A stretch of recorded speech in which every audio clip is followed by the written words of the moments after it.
వాగర్ధావివ సంపృక్తౌ వాగర్ధ ప్రతిపత్తియే జగతో పితరు వందే పార్వతీ పరమేశ్వరౌ. శ్రీ శివాయ గురవే నమః.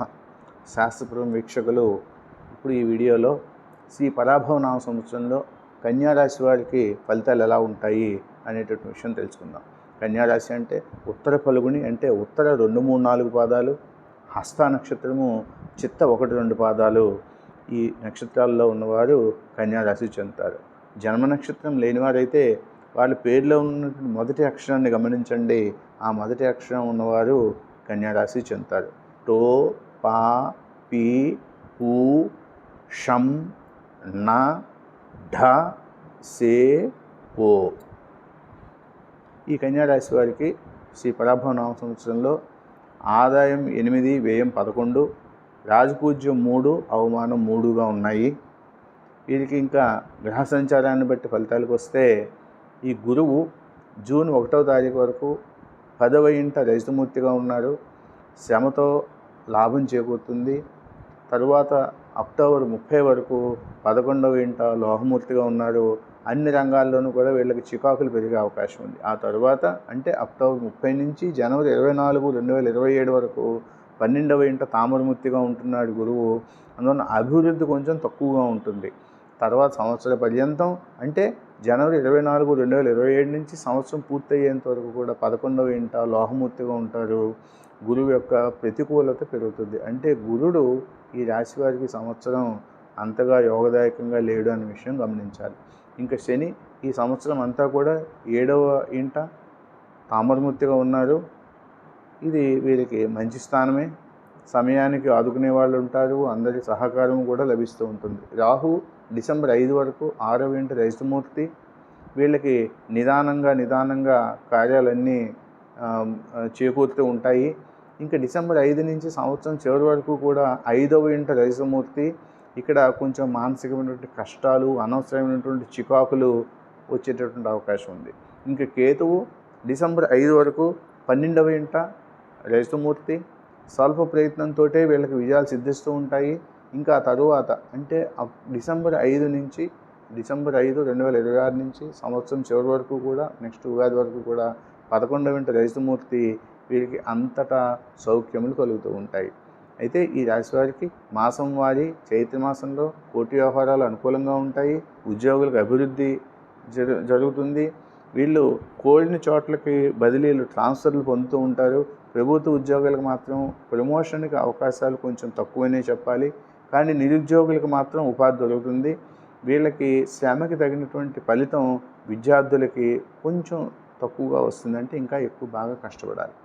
ఇంకా వైశాఖ మాసం, వీళ్ళు ఈ మాసంలో వీళ్ళు తలిచినటువంటి పనులన్నీ అయిపోతాయి. కలత్ర సౌఖ్యం దక్కుతుంది. ఉద్యోగులకు ప్రమోషన్లు వస్తాయి. కొత్త ఆలోచనలకు, పథకాలకు అనుకూలంగా ఉంటాయి. వీళ్ళకి విద్యార్థులకు చాలా అనుకూలమైనటువంటి సమయము. అందరికీ కూడా ఆరోగ్యము మెరుగవుతూ ఉంటుంది. ఇంకా అధిక జ్యేష్ఠ మాసంలో కొన్ని సౌకర్యాలు అనుభవిస్తారు. ఆకస్మిక ధనలాభం ఉంది అవకాశం. విద్యార్థులకు అనుకూలము. దాన ధర్మాలు చేయట, గృహ నిర్మాణాలు చేయటం ఇటువంటివి చేస్తారు. అప్పులు వసూలు చేసుకుంటారు, గతంలో ఇచ్చినటువంటి అప్పులు. ఇంకా నిజ జ్యేష్ఠ మాసంలో మీరు కొంచెం ఇతరుల యొక్క వాళ్ళ యొక్క అభిప్రాయాలకు కూడా మీరు కొంచెం విలువ ఇవ్వాల్సి ఉంటుంది. కొన్నిసార్లు ఇతరుల అభిప్రాయాలకు విలువ ఇవ్వకుండా మీరు తొందరపాటు నిర్ణయాలు తీసుకుంటూ ఉంటారు. అటువంటిప్పుడు మీకు అవతల వ్యక్తి దూరమయ్యే అవకాశం ఉంది. కొంచెం జాగ్రత్తగా ఉండండి. అంటే సమాజ అనుబంధాల పట్ల మీరు ఇంకా జాగరూకతతోటి ఉండాలి. అయితే అప్పుల బాధ తగ్గుతుంది.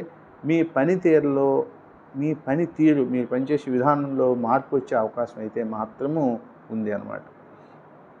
ఇంకా ఆషాఢ మాసంలో ఉద్యోగులకు బదిలీలు టైంకి జరగవు. అనుకున్నవి కూడా లేట్ అవుతూ ఉంటాయి. మందకొడిగా సాగుతూ ఉంటాయి. విలాస వస్తువులకి ధనం ఖర్చు పెడతారు. విద్యార్థులు కొంచెం అసంతృప్తి లోనవుతూ ఉంటారు. కానీ సెకండ్ హాఫ్లోకి వచ్చేసరికి అన్ని జయాలు, అన్ని మంచి ప్రయత్నాలకు అన్నీ మీకు అనుకూలమైనటువంటి ఫలితాలు రావటము, ఆకస్మికంగా ధనలాభం రావటము, ఇటువంటివన్నీ జరుగుతూ ఉంటాయి. ఇంకా శ్రావణ మాసంలో ఈ శుభ కార్యక్రమాలకి వీరికి ఈ మాసం చాలా అనుకూలంగా ఉంది. ఆధ్యాత్మికంగా ఒక గురువు కూడా లభించే అవకాశం ఉంది. తీర్థయాత్రలు చేస్తారు. భార్యాభర్తలకు పరస్పర అవగాహన ఉంటుంది. స్త్రీ మూలకంగా ధనం వచ్చే అవకాశం ఉంది, రుణ విముక్తి కలుగుతుంది, దూర బంధువులు కూడా మిత్రులు అవుతారు, దగ్గర అవుతారు, ఆశించిన ద్రవ్యం మనీ మీరు టైంకి పొందుతూ ఉంటారు, నిరుద్యోగులకి ఉపాధి వచ్చే అవకాశం కూడా ఉంది. ఇంకా భాద్రపద మాసంలో మీరు కీర్తి ప్రతిష్టలు, మిత్రుల ప్రోత్సాహం, ఉద్యోగంలో రాణింపు, గృహ నిర్మాణాలు ఇవన్నీ ఉంటాయి. నూతన ప్రయత్నాలు ఏమైనా చేయగలుగుతుంటే వాటికి అవకాశం దొరుకుతూ ఉంటుంది. ఇంకా అన్ని సమస్యలు, గతంలో ఉన్న సమస్యలన్నీ కూడా మెల్లిమెల్లిగా మీకు అన్నీ సాల్వ్ అవుతూ ఉంటాయి. ఇంకా ఆశ్వీజ మాసంలో వాహన సౌఖ్యం, సంఘంలో సేవ, సంఘంలో పేరు ప్రతిష్టలు, రాజకీయ నాయకుల పరిచయము, అధికారులతో సఖ్యత, అధికారుల యొక్క మన్ననలు పొందడం, వాళ్ళ చేత పనులు మీరు చేయించగలగడం, కుటుంబ సౌఖ్యం పెరగడం, అప్పుల బాధ తగ్గడం, కోర్టు వ్యవహారాల్లో మీరు మరలా ఎప్పీలకు వెళ్ళాల్సిన పరిస్థితి రావటం, మీకు కొన్ని అనుకోని స్థానచలనాలు ఇటువంటివి కూడా జరిగేటటువంటి అవకాశం ఉంది. ఇంకా కార్తీక మాసంలో మీరు భార్యాభర్తల మధ్య కొంచెం సయోధ్య లోపిస్తుందని తెలుస్తోంది. ఇంకా మానసిక చింతన ఎక్కువగా ఉంటుంది. ఊహించని సన్నివేశాలు ఏమన్నా ఉంటే అవి మీ విషయంలో కొంచెం విషయం అంటే ఒకసారి ఆశ్చర్యాన్ని గుర్తిస్తూ ఉంటాయి. అంటే అనుకోని సంఘటనలు జరుగుతూ ఉంటాయని దాని అర్థం అనమాట. అంటే గృహ నిర్మాణాలు ఏమైనా చేస్తూ ఉంటే వాటిలో కొంచెం అడ్డంకులు, చికాకులు వచ్చేటటువంటి ఈ అవకాశం ఉంది. అయితే మీ ఇంట్లో కానీ ఆఫీస్లో కానీ కొత్త వస్తువులు, కంప్యూటర్లు లేకపోతే ఇటువంటివన్నీ మీరు సమకూర్చునేటువంటి అవకాశం ఉంది.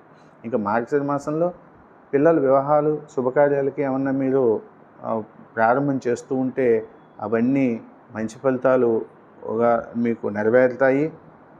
ఇంకా విద్యార్థులకు మాత్రం చదువు మీద ఈ టైంలో శ్రద్ధ తగ్గుతుందని చెప్పాలి. ఇతర విషయాల మీద శ్రద్ధ పెరుగుతుంది. అందువల్ల విద్యార్థులు చాలా జాగ్రత్తగా ఉండాలి. కొన్నిసార్లు మీ శక్తికి, మీ తాహతకి మించి చేయవలసినటువంటి పనులు చేయవలసిన అవసరం కూడా వస్తుంది. అటువంటప్పుడు మీరు కొంచెం జాగ్రత్తగా ఉండండి. వృధా ఖర్చులు తగ్గించుకోండి. శ్రమకు తగిన ఫలితం మాత్రం పొందుతారు.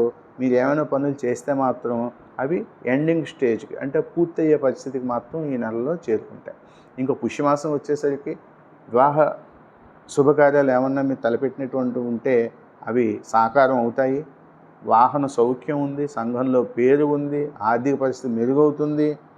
కానీ మంత్ చివరిలోకి వచ్చేసరికి ఆ మాసం పుష్యమాసం చివరిలోకి వచ్చేసరికి కొంచెం బంధుమిత్రులతో కొంచెం చికాకులు, మానసిక ఆందోళనలు, కొంచెం ధన నష్టము, శారీరక ఇబ్బంది ఏదైనా ఉండొచ్చు. కొంచెం జాగ్రత్త వహించండి.